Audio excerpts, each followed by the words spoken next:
Welcome to the podcast. Today we'll talk about sensory processing, which is the way our senses understand the world.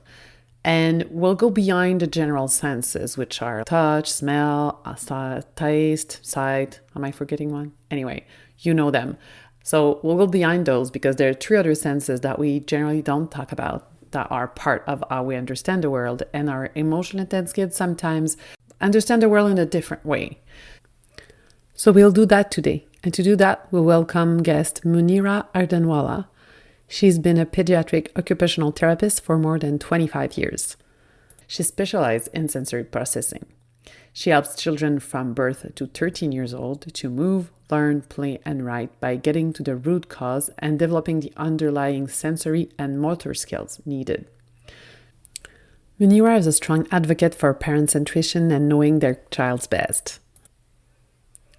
Kind of like I am, so you know why I wanted her here today.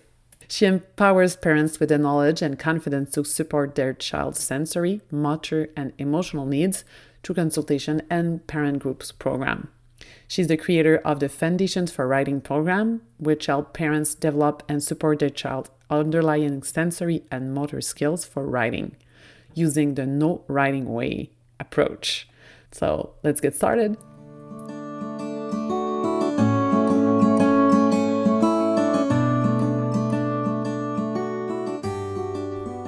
Welcome to Parenting the Intensity, where we'll talk all about how we can drop the general parenting advice that doesn't work with our emotionally intense kids anyway, and let go of the unrealistic expectations society puts on us as parents. Together, we'll find solutions and ideas that work for you and your kids. Chances are, deep down, you know what they need, but you need a little encouragement to keep going on harder days and permission to do things differently and help you fully trust that you already are a wonderful parent to your exceptional but challenging kids.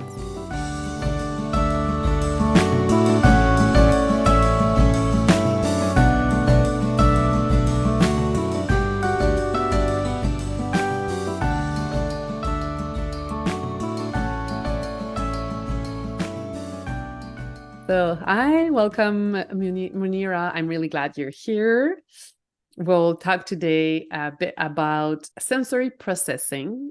I think a lot of our emotionally intense kids do have sensory processing issues, and it's something that is, at least I would say for me, pretty complicated to understand. So I'm guessing for lots of parents is the same. So I'm really glad you're here with us today. Thank you.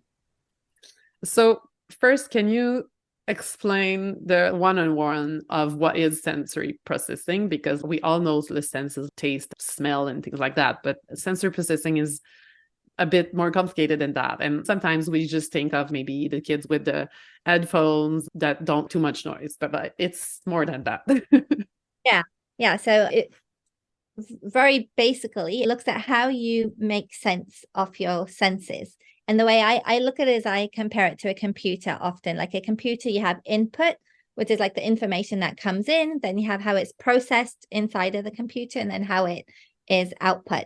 So for us, the input is your senses, your normal five senses: taste, touch, smell, sight, and hearing. And then you also have some other senses. We have proprioception, which is your senses from your muscles and your joints. It basically tells you where your body is. It would sound so obvious to us that, yeah, we should know where our body is, but a lot of people cannot really feel where their body is and know where they are really. And then we also look at your vestibular sense, which is your sense of movement.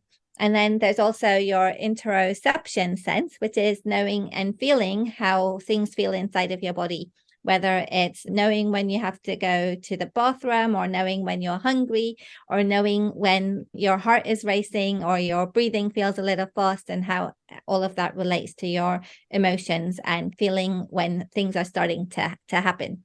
And so we look at how that information comes into the body and how it's processed in the brain. So either if you're sensitive to some of that information, or you may not feel that information because you might need a lot to feel it or to hit that sweet spot in the brain to sense it. And then how that affects many different skills, such as how does it affect your coordination, or how does it affect your ability to cope with different things in your day, or cope with the demands of daily life, how it affects your play skills, your socializing with people, or even like getting dressed and daily life type of skills. So yeah, basically it's how we interpret the world around us. Yeah. Comes through all those different senses, right? Yeah. So how all of those senses are processed in the brain and how that affects your interpretation of your world. And you can see it through your child's coordination, how they concentrate, how they focus, how they learn, all of those. That's like the clues to tell you about how a person processes sensory information. Mm-hmm. And you touched that some kids, they're sensory avoiders. They don't like too many inputs. Some kids need a lot of input. Yeah, so we have kids who are what we call sensitive to sensory information, and you will see them as being like avoiding sensory input or fleeing sensory input, or they're overwhelmed when there's lots of things going on. So they might be sensitive to each of those senses. So to touch, they might be sensitive to being touched by other people, or the feeling of their clothes, or by different foods. You might see someone being sensitive. And then for a sound, often it's hand dryers or fire sirens are sensitive for kids, or even being in like loud or busy places like a loud classroom, or being out on recess or break time where it's more louder with all the children playing.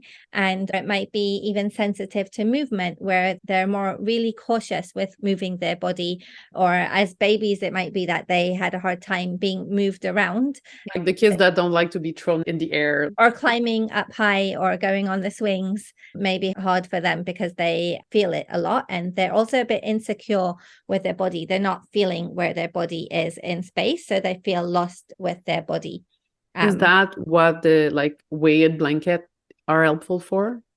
I think the weighted blanket is more for when children might feel overwhelmed or distressed. It's a calming strategy, but I like to use more active proprioception type of activities to feed the body with more sensory information. It makes more of an impression in the brain if you're doing activities to feel where you are. And it also releases that dopamine, which is kind of calming, and that has a knock-on effect on the emotional side, which I know you do a lot with. So that's the sensitive side. And then we have the side where kids need a lot more sensory information. And these are the kids who they're like very fiddly or fidgety, they're wiggly, it's hard for them to sit still, or they may be really rough with their bodies. So they're doing things with a lot of pressure, or they're kind of walking like an elephant, kind of like they're more hard with their body. Or they also need to be really active. So they're always on the go. And it's all in an attempt to kind of feel where their body is. And it's also how they learn best, when they're more moving. And it's also interesting that different people learn differently as well. So some people, for instance, they can talk and get their thoughts out much better when they're moving their hands around, or if they're pacing or walking back and forth, is when they get information out of their heads better when they're moving. So it's just also some of it is sensory differences, if you know what I'm saying. Yeah, it's just like different from one person to another. And also, like, if I'm not wrong, some kids can be both. Like for some aspect, they can be like avoiding sensory input, but on some other aspect, they are looking for those inputs. So because I think we're looking often for one type of child or the other, but then when it's mixed, it's kind of confusing. Yeah, and honestly, I've hardly ever met any child who is not mixed in some way. And that's what they call a sensory modulation. The brain is trying to find balance. So sometimes if a child might be sensitive to sounds, they might be really busy and active with their body, but it's just they're trying to feed their body with information to make sense of the world around them. And that actually also helps them to make sense of sounds as well, to be able to feel like how far or near something is when you know where your body is and have some spatial awareness. So it's all connected.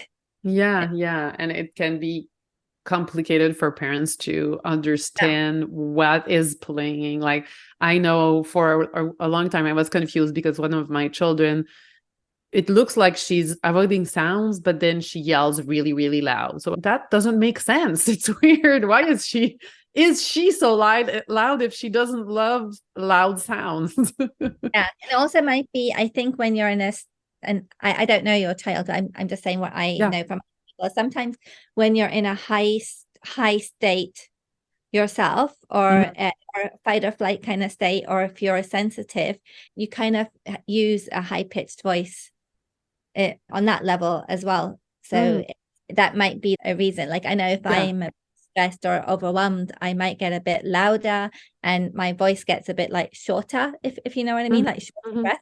And so it gets in a higher pitch. Like, that does definitely make sense. I can say I saw that in general when she's irritated, she will be, of course, louder than if she's just happy. Yeah. And I think the other thing is that often people think that their child is really sensory seeking. And sometimes it's also sensory like fleeing. It looks like they're really active or they're really busy and all over the place and that they're enjoying sensory information, but also sometimes it's that they are sensory fleeing from the overwhelm, and it looks like they are seeking. Does that make sense? Yeah. So like they're overwhelmed, and so they're trying to calm themselves by doing that. Is that it?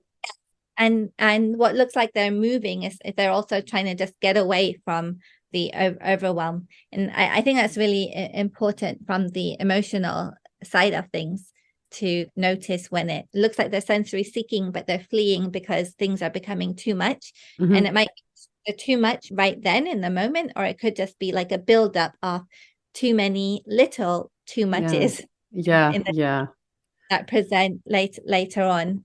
Yeah, I can definitely, like, we had a great example of that this summer. I went shopping with my child, and it was a big mall. It was not so busy, but still, it's a big mall, and I know like store is not our strong suit. And at some point, we were like in the last one. It was the calmer one with almost nobody, a very big store. But at some point, she told me like, "I have enough. I need to go out." And we went out of the store, and it was like, it was clearly too much from the other stores we went in before, because that one was not the problem at all. Like, if we only had gone to this one, she would have been fine. So I think that was a very clear example of like, now it's too much. I've had enough from all the places we went before this one, Yeah.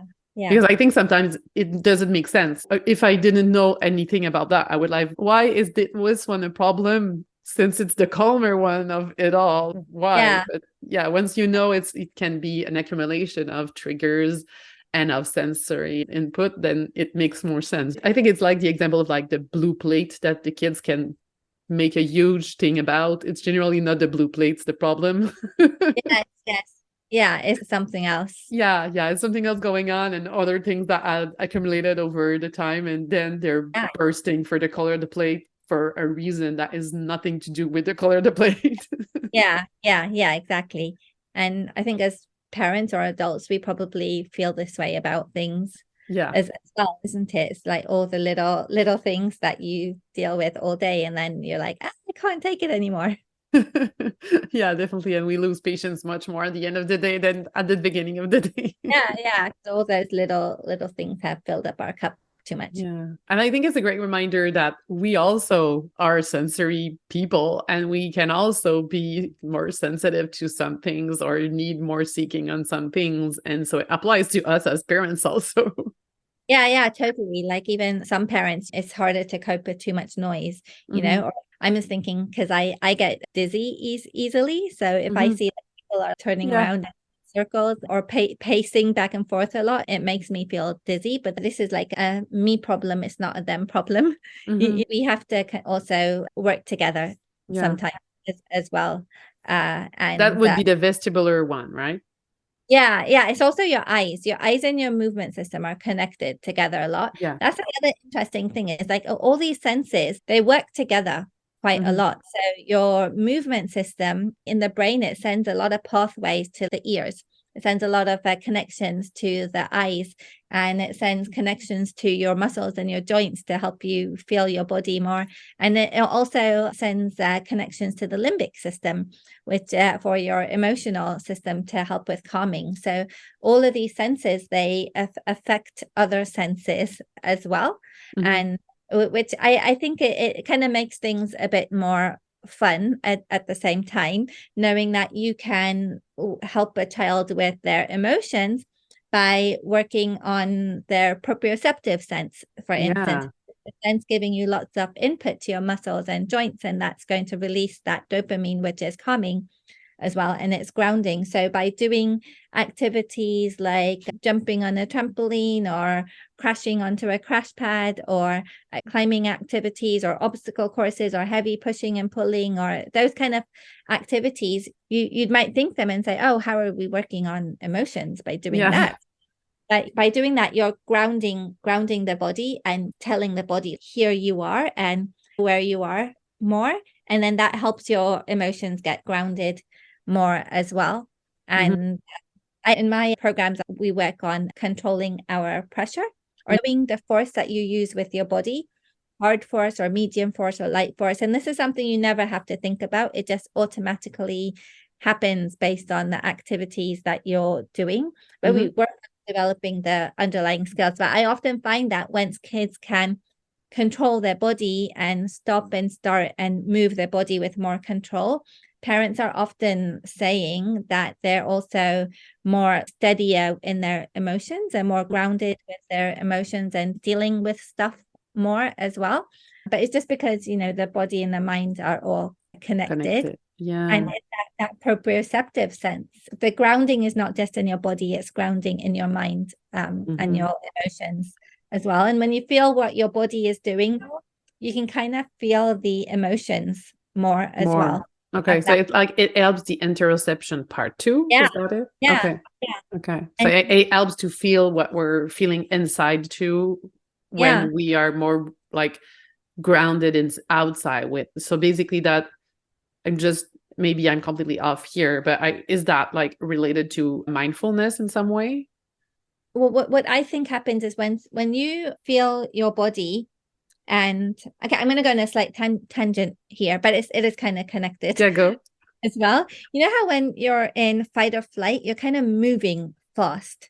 So your mind is moving fast and your body's moving fast. Your heart rate goes fast and everything kind of goes a bit faster. So I find with kids I see for the emotional regulation side, it's hard for them to slow down and control their body. So that's when I do a lot of this proprioceptive work to ground and like get the body to slow down and to stop almost. Does that make sense?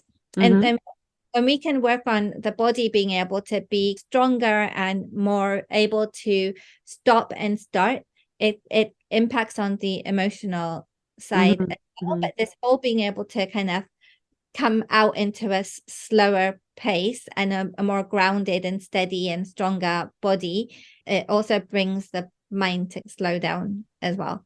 Yeah. Okay. And I think it's pretty clear for many parents, like some kids need to move to get their energy out and to sleep at night. This is something we know, but it's not exactly that. It's different. And it's not just moving. It's some specific way to move. Like you were giving example, jumping on the trampoline. And so it's not just running around the block, for example, right? Yeah.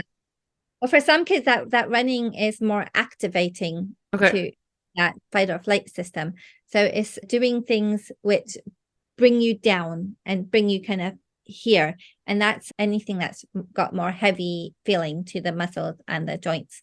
So I do a lot of crawling activities or pulling on a rope or tug of war or simply pushing against my hands and push me over kind of games. To kind of feel where you are. Yeah. It's almost like doing weights. Okay. But yeah, I can definitely see. For example, my daughter is in a preschool where they have like a motricity room and they're always there at the end of the morning and they're all out of control. Basically, they're running around everywhere. They're climbing everywhere, just pushing things. They're completely out of control. And I think that's why they're moving. That's good. But they're not doing that kind of movement. They're doing movement that are more exciting to their fight or flight Yes. response than, Yeah. and it's very Yeah. loud and echoey, and they're tired because they were all morning at school. And so I think it's just not the right activities. Like they could be doing just different activities, and then they would be much more calm. Yeah, like we just had a lot of like tunnels and things on the ground, so the kids could literally get down to the ground. And I always say when you're getting down to the ground, that's grounding Makes work sense. doing. Yeah. Yeah. Or even just having like doing a lot of Play-Doh or something at the end of the day. That's also lots of that heavy resistance. With the hands. Yeah. And then for Yeah. older children would be like putty or clay would be more resistive enough for Yeah. them Yeah.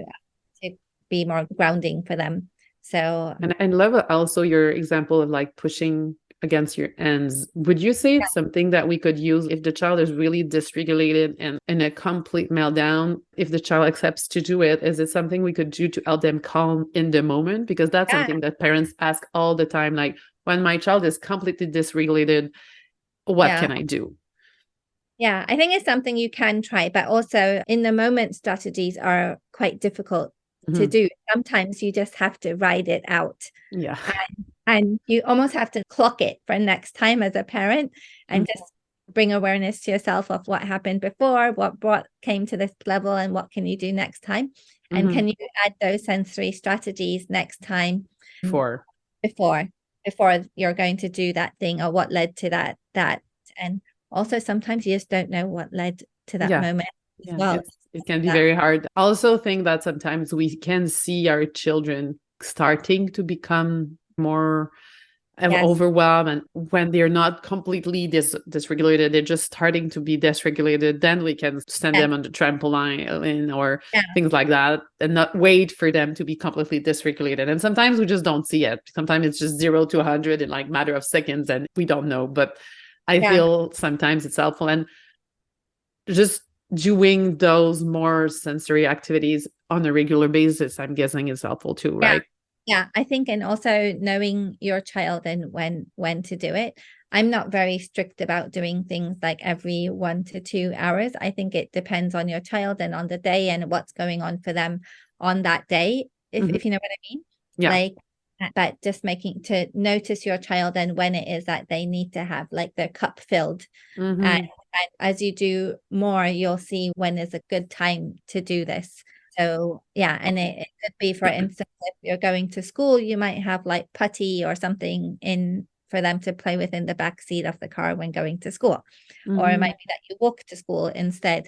Or I don't know if kids walk to school where you are or not. But where I am not, but where I used to live, yeah, definitely. It depends where. Walking to school and pushing like the stroller if you have a sibling or something, you know.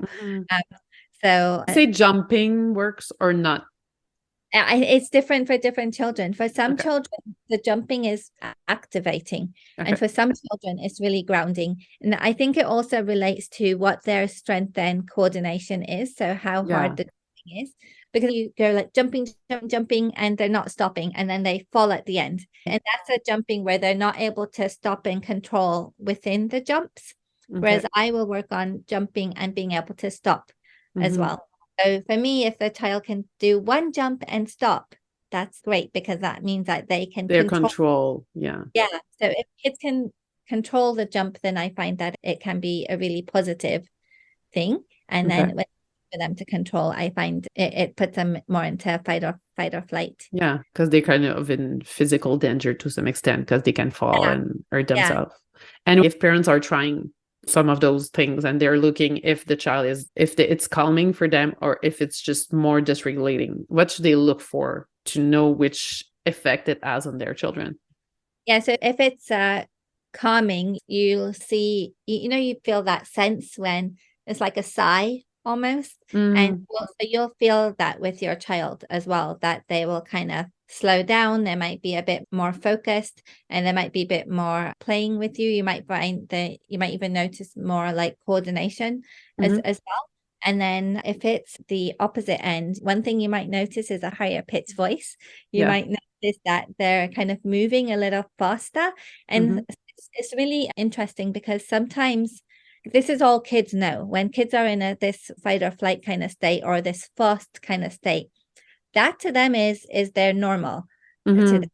They don't know what it's like to feel a bit moving slower. To them, that's abnormal. It just feels weird. So they're often seeking that state of feeling high, if you know what I mean. Uncomfortable, basically, because This is they're used to they know that. high state. It's normal to them. So to them, it's uncomfortable to be in a slower state. So we almost have to do it really slow, go slow with them to feel that way. And So they feel used, they get used to feeling calmer, basically. yeah, I know. It's like withdrawal. You need to get out of that state of being, I guess it's when we as adults, we just do too much all the time. And at some point when we sit down, we feel like we should not be sitting down. Yeah. And yes, and I think that the kids who are like this, they have a hard time to be sitting down to do things. So we have to do some movement. And to me, this proprioceptive sense is like the answer to everything, Nelly. You cannot really go wrong with it by doing the resistive muscle, heavy work kind of activities, and just honoring if your child is tired, then you do something more resistive with the hands then instead of like all the physical activities.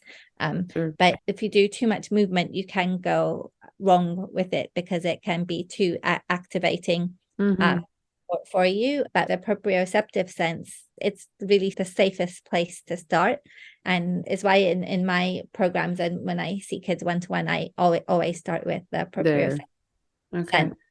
And I know also that you use that as a way to help children with their writing. For children that are struggling with that, I think it's really different than what they will do in most schools anyway.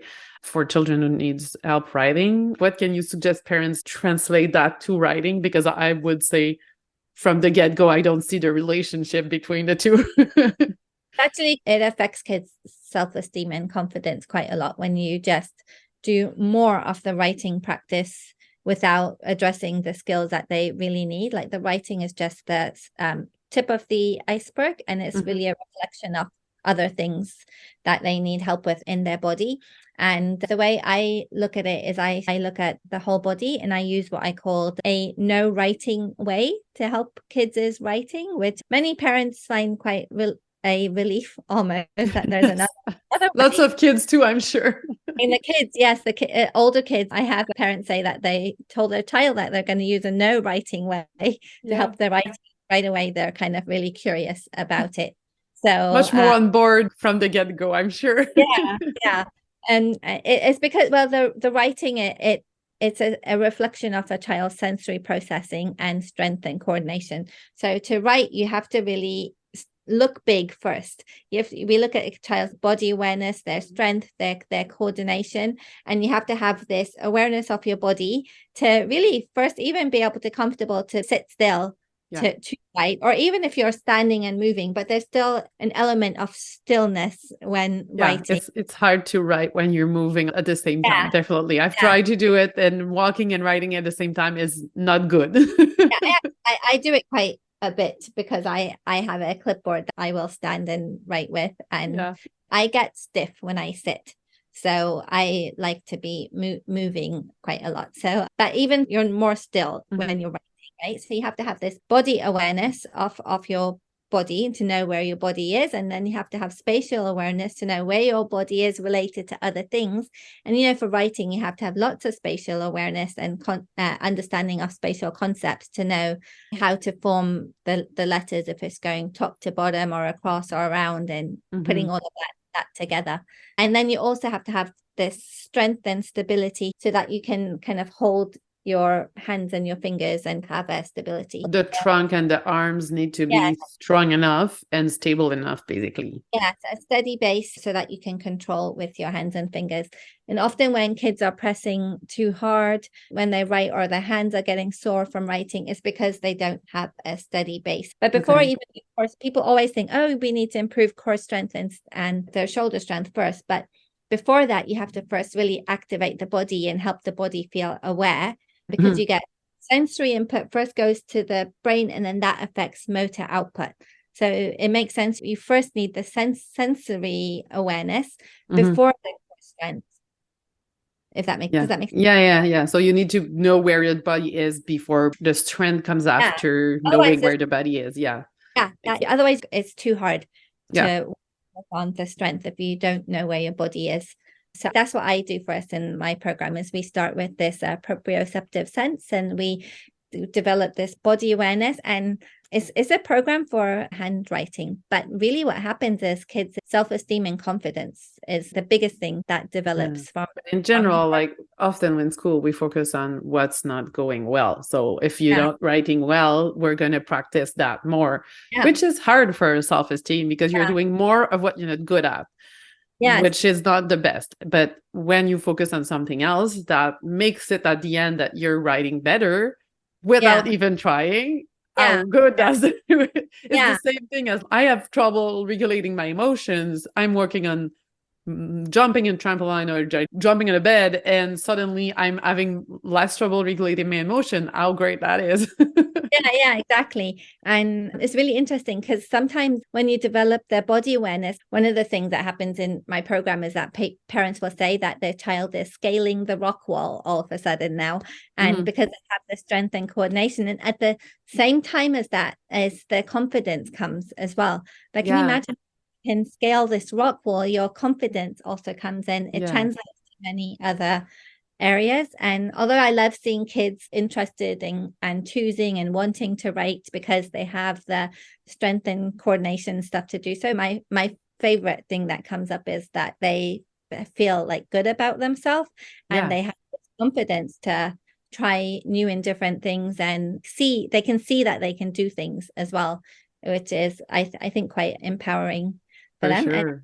And also when you support parents to do things, I think parents feel good in that they understand their child more, they can feed them more, and that must have a knock-on effect on your kids as well, right? Sure. When parents feel more comfortable and more confident in what they're doing, it has an effect on the kids for sure. The ripple effect is clear for me on that front. So if you're like empower the parents with the knowledge and tools to help their kids, then automatically it translates. And if they understand all those sensory things, it's not helping just for the writing, it's helping for so many other things, including the emotional regulation. And so it's helping way more largely than just writing. I love intervening on one thing that has a ripple effect positively on other things. How great that is. The brain is so amazing to be able to do that. And you're looking just beyond like muscles and strength and coordination. I love that it affects so many things, and how it's also this whole connection piece with your person and how that creates that sense of safety as well. And I really love working with parents. I'm biased. I am a parent, I guess, as well. But the parents, they're so attuned to their kids. And also we're able to work with parents have their own deep intuition about their kids. So once they just know the information, they're able to just take off with it and come up with their own strategies and their own ideas, just having that understanding. And I feel like I'm just kickstarting things for them, and then they take it up. And I'm always amazed by all the great ideas that they come up with. It's because they know their child best. They know their child and it works well. And that's always what I say, like, you know your child's best, so take what you're given as information and suggestion and choose and pick what works for your family and your children. Don't do everything and adapt, but sometimes that's the hard part.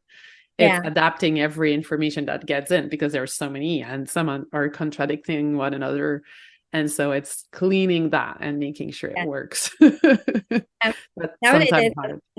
Online like programs and online support for parents now, which is I think is really nice, because we're moving from just working on people's kids or working with the kids. And I think it's so important to be working more closely with the parents, because that's who you're seeing all the time. And not that the parents, they don't have to become the teacher or something else, that's not that idea at all. You're staying the parent and parenting your child with this new knowledge and new tools and able to help them on a daily basis, but also often parents are given a program to go home and do this program, but there's not the support in between to help them. Which is very important to just what we're talking, adapting it to your reality. And adapting. And that's what I really like about my online program, is that I get to support the parents throughout the 10 weeks of the program. And so it's much about supporting parents as it is about helping the kids as well. It's what I would want as a parent as well. So and understanding. And I would say sometimes as parents, we don't have the energy. And I think that's okay too. And we don't have to beat ourselves about that. And sometimes it did happen to me, and it happens to every parent. In some moments in our life, we don't have the energy to learn new stuff to help our children because we're maxed out. And that's okay. We will do later. At some point, we will have that energy and we can do it then. There's no point in trying to do it all at the same times, because it's not going to work and just make us feel guilty. It's not meant for that at all as well. It's not meant for parents to feel guilty at all. And that's actually another thing that comes up a lot, is that parents often will wonder, is their writing or coordination or even their emotional skills, is it the way that it is because we didn't do it right? And I always say that it's got nothing to do with you not doing things right. And often they're doing things right because they're coming to support, right? And it's just brain science. It's just how the brain is working. It's not you've done everything right, and they are where they're at now because of you doing what you are doing. And in general, my basis is, if you're asking yourself the question, if I'm a good parent, you're a good parent. Yes. If you're not asking yourself a question, maybe start. But if you're asking yourself a question, you're a good parent, because all good parents ask themselves if they're good parents and try to be better parents. I think that's the basic of a good parent. It's the only definition of being a good parent. You just always want to do the best for your child, isn't it? And definitely. It's even a little harder when you've got kids with different kind of needs that you may not be used to, or others are not used to as well. It's nice to have a place, I think, as parents, where you feel like you got your hands held and supported along and I generally ask that question at the beginning, but I completely forgot. So why are you doing what you're doing? I love to know the why behind what people do. So you're an OT, but why? And you're working with sensory specifically, which OT can work in lots of different things. Why did you choose that field? And I actually it was a total accident that I became an occupational therapist. I started off as a biomedical engineering, and with the intent to go to med school, because I always knew I wanted to work with kids since I was a kid. And I did 1 year of it and I absolutely hated it. And then just a few weeks before I was going to start the next year, I was really not looking forward to it. And my mom told me about occupational therapy, and I'm, okay, that sounds all right. I know I don't want to be a physical therapist or a speech therapist, so this is the other one. And I saw a picture of, it was basically a sensory integration clinic. I saw a picture of swings in a clinic and kids inside of it. And I'm, yes, that's what I want to do. I hadn't I would say OT gyms and physical therapist gym for pediatrics often looks very fun. I saw that and I was, but it's actually what I did do. I've done it for 25 years now, working with kids with sensory processing needs. So I feel in some deeper level, I kind of maybe knew what I needed. And then I also have a kid with sensory needs and differences as well. And I recognize so many in myself as well. Lockdown, I broke my wrist and it was hard to work directly with kids then. And my son started a YouTube channel, and he said, you should make videos too. And then that led up to my whole online program, which I've been doing now for 3 years. So love that story. It's your kid that got you into doing videos. Love that. It was only 8. He started a YouTube channel during lockdown, and he's in my videos as well for my program, because I try and show parents what they can do with their own child. And I want them to see it not being all amazing and perfect as well, because it doesn't have to be perfect. I'm always saying that, it's good enough is fine. And I do the activities with my son so that other parents can see. Yeah, and So you see the reality of not just like interacting with a doll, which comply all the time, but a real child doesn't comply all the time. yeah, exactly. It's not just written as a list on paper. You get to kind of see what it really looks like. Yeah, which is sometimes the hard part, like applying the recommendation. Yeah. Yeah. So I love that it's very visual. Thank you for Yeah. that. So that's basically how I got into what I've done. It's kind of a little funny. It was kind of a quick decision, but sometimes those quick decisions are like your intuition, just knowing. It's just the right thing to do right now. Love that story. Yeah. So I've been very lucky. I've worked with so many amazing parents and kids along the way, and I feel that I've learned so much from the other parents as well for me on my parenting journey, and we're kind of all in it together. Yeah, for sure. And is there any resource you would like to share with the community that was helpful for you in your parenting journey? Yes, I really like a lot of the ND affirming work that is out there now as well. So there's Learn, Play, Thrive is a podcast, and they share a lot of information from autistic voices or people who have the diagnosis that they're sharing about. And I also like in England, we have Naomi Fisher. She's I don't know, psychologist or psychotherapist. I get a bit mixed up sometimes, but she shares a lot as well about children who have had difficulty in school, or school has had difficulty reading the child at school, and on ways to support them emotionally as well. And I like a lot of her work as well. She's got a couple of books out there too. Okay. Yeah. We'll put all the links in the show notes if you want to look them up. And I just want to press like ND affirming is neurodivergent affirming for those who are very specific. And like the sensory thing that we just talked is often something we see in the neurodivergent community, but it's not just neurodivergent kids, right? It can be like kids that don't have autism or ADHD or learning disabilities. It can be anybody. Yeah. Process sensory things in some way. We all process sensory information and have our own quirks and our own things that we have difficulty with. But in the neurodivergent community, it's more pronounced, and it's more about not seeing that it's something wrong with you at all. It's just something that you need more of, and that you should have access to your sensory supports and strategies at all times, and other people being understanding of that as well. Not that you need to be changing to fit into a certain mold. If that makes sense, you should be having access to your strategies and supports. I'll definitely have an episode with we're gonna dig more into what that is but that could be a whole nother rabbit hole, I think. Yeah, definitely. Well, I just wanted to put a little note on that so people are not completely lost if they're not familiar with the terms. So thank you very much for that. And if parents want to learn more about your writing program, and if they need support, where can they find you? Well, I have a Facebook group called Helping Kids Write. So that's my Facebook group where I share information. And I also have a 10 weeks online program called Foundations for Writing, which runs every few months. And I run this free workshop every few months. Okay. It's called Beyond Pencil Grasp.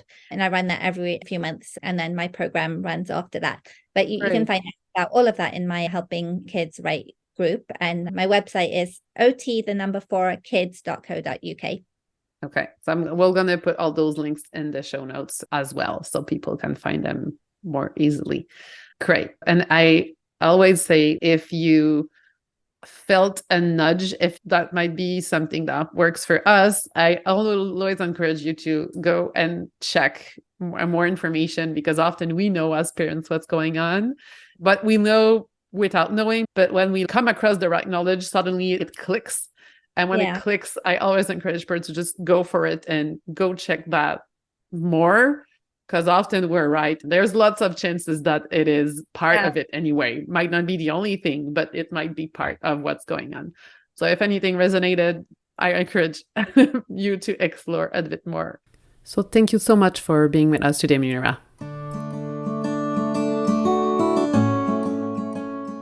I'm so glad you joined me today and took that time out of your intense life to focus on finding a new way to parent that works for you and your kids. To get the episodes as soon as they drop, make sure to subscribe to the podcast and please left a rating and review so other parents can find it too. Also, check out all the free resources on my website at familymoments.ca so you can take action on what's the most important for you right now. And take a deep breath, keep going. We're all in this together.